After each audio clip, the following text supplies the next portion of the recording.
तत्व एक જ છે, तत्व एक ही है। एक किनारे वो जड़ है, एक किनारे वो चेतन है, और ये बीच में शरीर है जिसके साथ ये काम कर रहा है।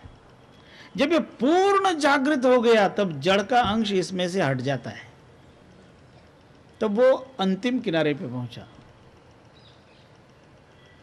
और उसकी चेतनता नीचे उतरती गई उतरती गई उतरती गई तो जड़ तक पहुंच गया। थोड़ा वैज्ञानिक तरीके से आपको समझाऊं तो समझने लायक बात है।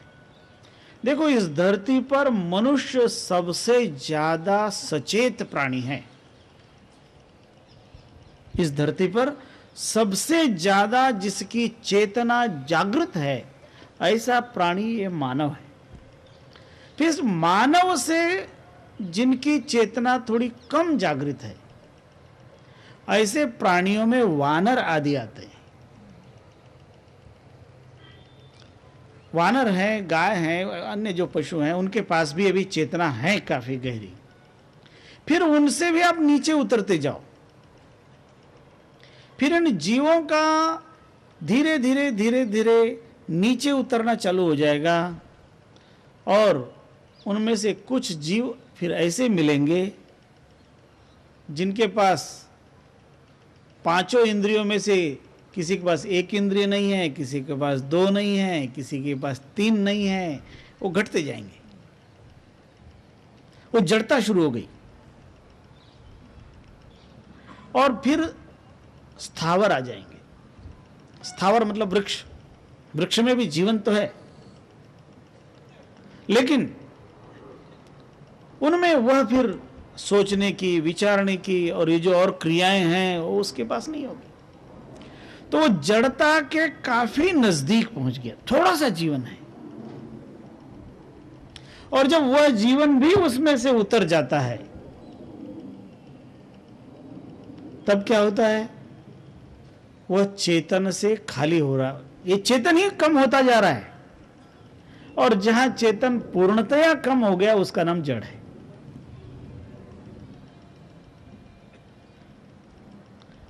थोड़ा भी चेतन का अंश उसमें है तो उसको हम जीवित मान लेते हैं। इस देह में भी जब चेतनता का अंश तब तक है जब तक ये आदमी, even the person is in coma,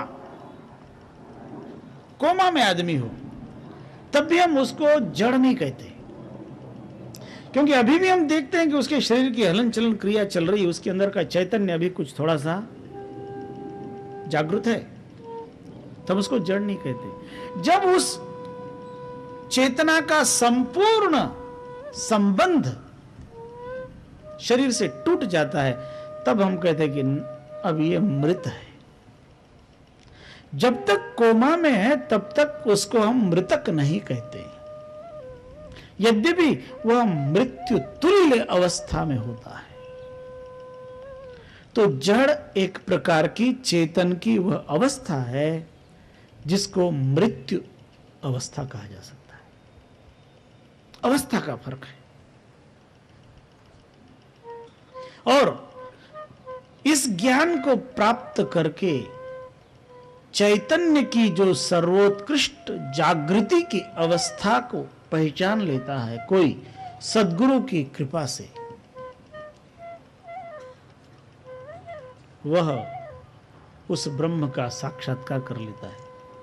चराचरमयम् ब्रह्म सर्वं यद्विश्वमेव तत् ईशावास्यमिदं सर्वं यत्किंच जगत्याम जगत। जगत में जो कुछ भी है, चर अचर, चल अचल, जड़ चेतन, ये सभी का सभी उस परमात्मा के द्वारा ही आच्छादित है।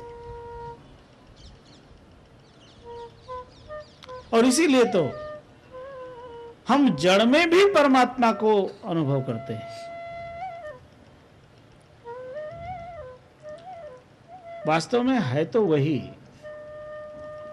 वही सब रसों में बसा हुआ है, सब जगह वही है, इसलिए वहां भेद नहीं। सुरा ब्रह्मा सुराश्चैव विद्याधरादयोऽपि च ब्रह्मैवेन्द्रादयो देवा गंधर्वाश्च गणास्तथा सूर्यचंद्रावपि ब्रह्म ब्रह्मैवोडुगणाश्च। जो ब्रह्म तत्व है उसके अंतर्गत सब कुछ आता है। कुछ भी ऐसा नहीं है जो अपने को कह दे कि मैं उससे बाहर हूं। इसलिए उस एक को पहचान लिया, फिर बाकी पहचानने लायक कुछ नहीं रहता। ब्रह्म एक पहचान लिया, फिर मेरे तेरे से क्या मतलब, फिर झगड़ा ही क्या रहा। और इसलिए उस एक को पहचानना। अखिलाधारकम ब्रह्म तथा चिंत्यम अचिंत्यकम। अखिल आधार, सबका आधार तत्व भी वह ब्रह्म ही है। और वही ब्रह्म आपके भीतर में आपकी आत्मा के रूप में विराज रहा है। वही ब्रह्म है वो। जीवो ब्रह्मैव नापरः। ईश्वर भी आपके हृदय में ही बैठा हुआ है। फर्क इतना है कि किसी ने उसको गहरे गड्ढे में रखा है, किसी ने उसके ऊपर से पर्दे साफ किए। जब कबीर साहब कहते हैं ना, घट घट मेरा साइया सूनी से जन को बलिहारी घटता सुखी जा घट पर घट होय। उस घट की महिमा है जिस घट में वो प्रकट है तो सब जगह, कहीं भी ऐसा नहीं है जहां वो नहीं है, लेकिन महिमा उसकी है जहां वो प्रकट है। इसलिए हम महापुरुषों को वंदन क्यों करते हैं? क्योंकि वहां उसकी झलक मिलती है कि वो प्रकट है, इसलिए उन्हें वंदन करते हैं, इसलिए उन्हें नमन करते हैं। जहां प्रकट है उसकी महिमा है, बाकी है तो वो सब जगह।